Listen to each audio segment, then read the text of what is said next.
नोएडा के मारवा स्टूडियो में 3 दिवसीय नोवा ग्लोबल लिटरेरी फेस्टिवल नोएडा 2023 के तीसरे दिन के आखिरी सत्र में फैशन शो का शानदार तरीके से आयोजन किया गया। कार्यक्रम में doctor Sandeep Marwah, chancellor AAFT university and president ICMEI, Diwakar Sukul, Divya Sukul, Vinod Kumar ने अपनी गरिमामय उपस्थिति दर्ज कराई। दीप प्रज्वलन से फैशन शो की शुरुआत की गई। सभी अतिथिगण को पुष्प गुच्छ भेंट कर उनका स्वागत किया गया। भारतीय फैशन परिदृश्य अपनी सांस्कृतिक विरासत, लालित्य और रंगीनता के लिए जाना जाता है। ये सूक्ष्मता और सुंदरता को सामने लाता है जो असंख्य दशकों से कायम है। भारत में फैशन उद्योग गतिशील परंपराओं का एक सम्मेलन है। भारत की प्राचीन संस्कृति से प्रभावित परिधानों को खूबसूरत तरीके से पेश किया गया, जिसमें sustainability, warrior, Dwarkadhish, Shri Krishna, fusion आदि से प्रेरणा लेकर फैशन शो दिखाया गया। बता दें कि मॉडल्स ने रैंप पर अपनी खूबसूरती से 4 चांद लगा दिया, जिससे ये समा और भी ज्यादा खूबसूरत हो गया, जिससे सभी गेस्ट और स्टूडेंट्स बहुत प्रभावित हुए और गेस्ट ने स्टूडेंट्स के कामों को खूब सराहा भी। डॉक्टर संदीप मारवा ने सभी लोगों का शुक्रिया अदा किया। इसके साथ ही कहा, भारत समृद्ध संस्कृति परंपरा का देश है। जिस प्रकार से स्टूडेंट्स ने फैशन शो में भारत की खूबसूरती को दिखाया है, इनकी क्रिएटिविटी और कठिन मेहनत को देखकर मुझे खुशी हुई। बता दें कि कार्यक्रम में न्यूज बुलेटिन का पोस्टर अतिथिगण द्वारा लॉन्च किया गया। वहां मौजूदा अतिथिगण ने डॉक्टर संदीप मारवा द्वारा किए गए कामों की जमकर तारीफ की। कार्यक्रम में उपस्थित अतिथिगण को मोमेंटो देकर सम्मानित किया गया। वहीं कार्यक्रम के अंत में उपस्थित अतिथिगण और स्टूडेंट्स का धन्यवाद भी किया गया। जी, आज के फैशन शो के बारे में क्या कुछ कहना चाहेंगे? इतना अच्छा भव्य तरीके से स्वागत किया गया था, लोगों का बहुत ही अच्छे तरीके से प्रेजेंट किया गया था। एक भव्य शो को तैयार करने के लिए तकरीबन 3 महीने की मेहनत उसमें जड़ी होती है।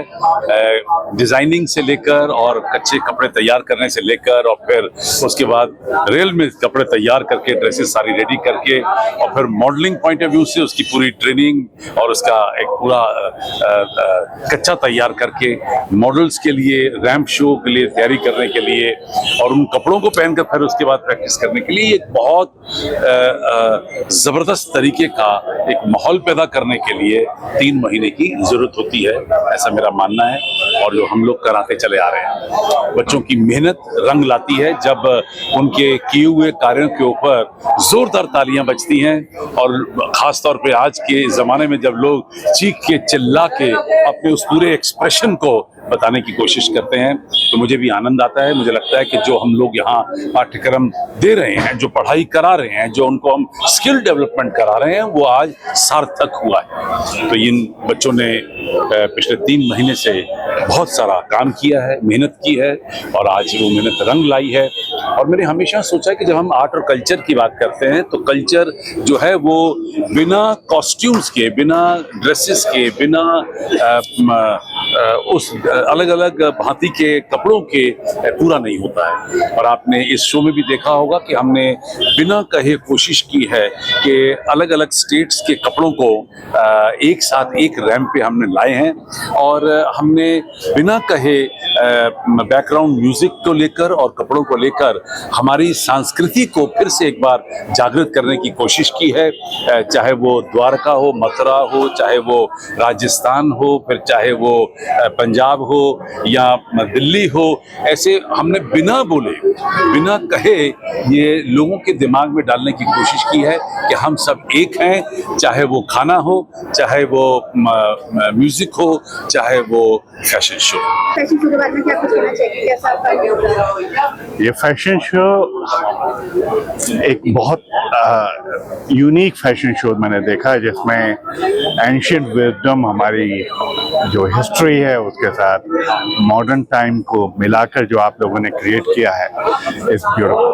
I am very very impressed. Thank you for inviting me. Sir, आज कार्यक्रम का तीसरा दिन है सर और समापन होने वाला है, तो क्या कहना चाहेंगे सर आप कार्यक्रम के बारे में? शानदार, बहुत ही शानदार प्रोग्राम रहा। तीनों दिन का कमाल का प्रोग्राम था और जो हमारी एक्सपेक्टेशंस थी उसके अनुसार था और उससे बढ़ करके था।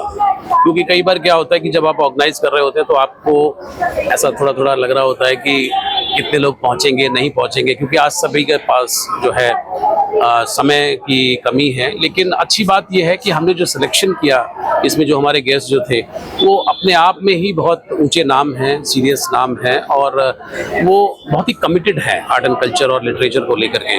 तो कहीं पे भी कोई अवरोध या बाधा नहीं थी, और जितने भी मेहमान हमने बुलाए थे लगभग सारे लोग पहुंचे और उससे ज़्यादा कुछ लोग पहुंचे। सर, इस फेस्टिवल के डायरेक्टर भी हैं आप, तो आपकी कुछ एक्सपेक्टेशंस खुद से रही होंगी या कुछ इस तरीके से आपने पूरा आयोजन सोचा होगा, तो क्या लगा कि उस आयाम तक पहुंचा, न केवल इसलिए कि भाई सारे आयोजन सिद्ध हो गए, बल्कि बहुत सारे लोगों की आमद भी हुई, मगर उनके जो विचार यहाँ पर व्यक्त किए गए उस अनुसार आपको लगता है उस आयाम को पकड़ पाया है?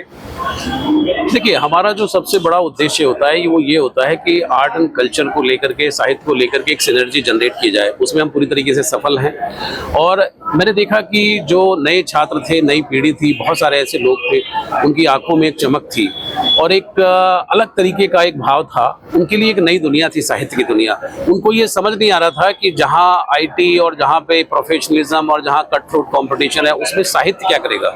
लेकिन जब साहित्य के माध्यम से बहुत सारे लोगों ने ये सोचा, सुना, पढ़ा, कि जाना कि साहित्य से ही व्यक्तित्व का निर्माण होता है, तो वहाँ पे हमें अपनी विजय होती नजर आई। और जो हमारी एक्सपेक्टेशंस थी इस फेस्टिवल से, तो मुझे लगता है कि वो निश्चित रूप से पूरी हुई है। मुझे लगा कि वहाँ पे वो पूरी हो गई।